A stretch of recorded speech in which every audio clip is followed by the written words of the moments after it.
Friends, मेरे YouTube channel में आपका फिर से स्वागत है। एक नई कहानी के साथ स्टार्ट करते हैं। जो कहानी आज मैं आपके लिए लेके आई हूँ, इस कहानी का टाइटल है खरगोश की चतुराई। तो बिना टाइम वेस्ट किए ये कहानी शुरू करते हैं। किसी घने वन में एक बहुत बड़ा शेर रहता था। वह रोज शिकार पर निकलता और एक ही नहीं, दो नहीं, कई कई जानवरों का काम तमाम कर देता। जंगल के जानवर डरने लगे कि अगर शेर इसी तरह शिकार करता रहा तो एक दिन ऐसा आएगा कि जंगल में कोई भी जानवर नहीं बचेगा। सारे जंगल में सनसनी फैल गई। शेर को रोकने के लिए कोई ना कोई उपाय करना जरूरी था।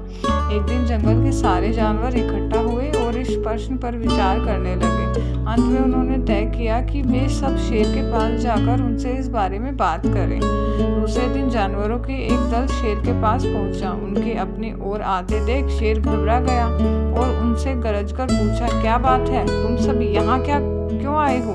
क्या कर रहे हो? जानवर दल के नेता ने कहा, महाराज, हम आपके पास निवेदन करने आए हैं।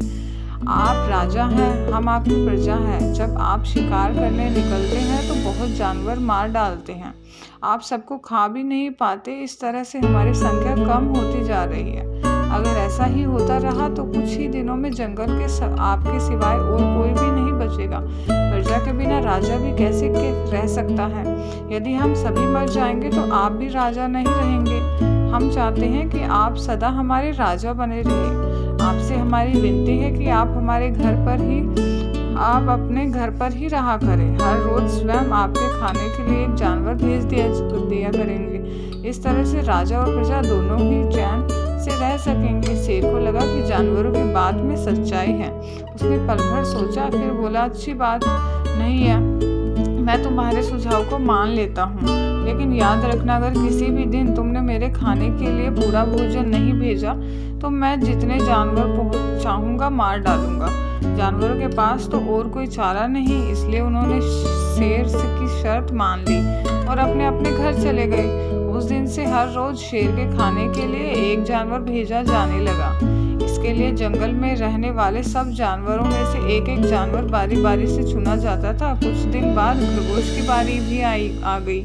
शेर के भोजन के लिए एक नन्हे से खरगोश को चुना गया। वह खरगोश जितना छोटा था उतना ही चतुर भी था। उसने सोचा, बेकार में शेर के हाथों मरना मूर्खता है। अपनी जान बचाने का कोई ना कोई उपाय अवश्य करना चाहिए और हो सके तो कोई ऐसी तरकीब ढूंढनी चाहिए जिससे सभी को इस मुसीबत से सदा के लिए छुटकारा मिल जाए। आखिर उसने एक तरकीब सोच ही निकाली। खरगोश धीरे धीरे आराम से शेर के घर की ओर चल पड़ा। जब वह शेर के पास पहुंचा तो बहुत देर हो चुकी थी। भूख के मारे शेर का बुरा हाल हो रहा था। जब उसने सिर्फ एक छोटे से खरगोश की ओर अपनी ओर आते देखा तो गुस्से से खोखला उठा और गरजकर बोला, किसने तुम्हें भेजा है? एक तो पिड्डी जैसे हो, दूसरी इतनी देर से आ रही हो। जिन बेवकूफ़ों ने तुम्हें भेजा है मैं उन सबको ठीक करूंगा। एक एक का काम तमाम ना करो, मेरा नाम भी शेर नहीं। नन्हे खरगोश ने आदर से जमीन तक झुककर, महाराज, अगर आप कृपया करके मेरी बात सुन ले तो मुझे या जानवरों को दोष नहीं देंगे। वो तो जानते रहते कि एक छोटा सा खरगोश आपके भोजन के लिए पूरा नहीं पड़ेगा, इसलिए उन्होंने 6 खरगोश भेजे थे। लेकिन रास्ते में हमें एक और शेर मिल गया। उसने 5 खरगोश को मारकर खा लिया। यह सुनते ही शेर दहाड़कर बोला, क्या कहा? दूसरा शेर कौन है वह? तुमने उसे कहाँ देखा? महाराज, वह तो बहुत ही बड़ा शेर है। खरगोश ने कहा, वह जमीन के अंदर बनी एक बड़ी गुफा में से निकला था। वह तो मुझे ही मारने जा रहा था, पर मैंने उससे कहा, सरकार, आपको पता नहीं है कि आपने क्या अंधे कर दिया है। हम सब अपने महाराज के भोजन के लिए जा रहे थे, लेकिन आपने उनका सारा खाना खा लिया है। हमारे महाराज ऐसी बातें सहन नहीं करेंगे। वे जरूर ही यहाँ आकर आपको मार डालेंगे। इस पर उसने पूछा, कौन है तुम्हारा राजा? मैंने जवाब दिया, हमारा राजा जंगल का सबसे बड़ा शेर है। महाराज, मेरा ऐसा कहने ते ही वह गुस्से से लाल पीला होकर बोला, बेवकूफ, इस जंगल का राजा सिर्फ मैं हूँ। यह सब जानवर मेरी प्रजा है। मैं उनके साथ जैसा चाहूँ वैसा कर सकता हूँ। जिस मूर्ख को तुम अपना राजा कहते हो, उस चोर को मेरे सामने हाजिर करो। मैं उसे बताऊंगा कि असली राजा कौन है। महाराज, इतना कहकर उस शेर ने आपके लिवाने के लिए मुझे यहाँ भेज दिया। खरगोश की बात सुनकर शेर को बड़ा गुस्सा आया और वह बार बार गरजने लगा। उसकी भयानक गरज से सारा जंगल दहलने लगा। मुझे फौरन उस मुल्क का पता बताओ, शेर ने दहाड़ कर कहा। जब तक मैं उसे जान से न मार दूंगा मुझे चैन नहीं मिलेगा। बहुत अच्छा महाराज, खरगोश ने कहा। मौत की उस दुष्ट की सजा है। अगर मैं और बड़ा और मजबूत होता तो मैं खुद ही उसके टुकड़े टुकड़े कर देता। चलो रास्ता दिखाओ, शेर ने कहा।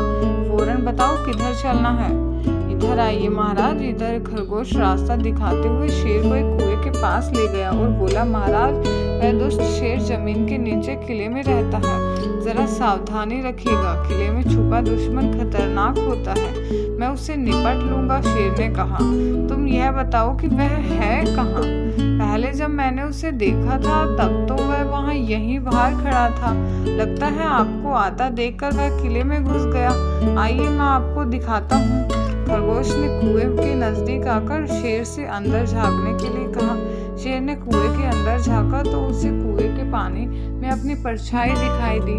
परछाई को देखकर शेर जोर से दहाड़ा। कुएं के अंदर से आती हुई अपनी ही दहाड़ की गूंज सुनकर उसने समझा कि दूसरा शेर भी दहाड़ रहा है। दुश्मन को तुरंत मार डालने के इरादे से वह फौरन कुएं में कूद पड़ा। कूदते ही पहले तो वह कुएं की दीवार से टकराया और फिर दहाड़ से पानी में गिरा और डूबकर मर गया।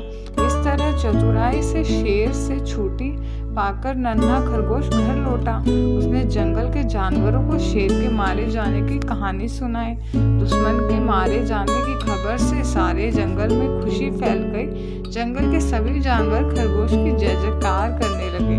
तो फ्रेंड्स, ये कहानी आपको कैसी लगी कमेंट बॉक्स में ज़रूर बताना। वीडियो को लाइक करना, चैनल को सब्सक्राइब करना। धन्यवाद।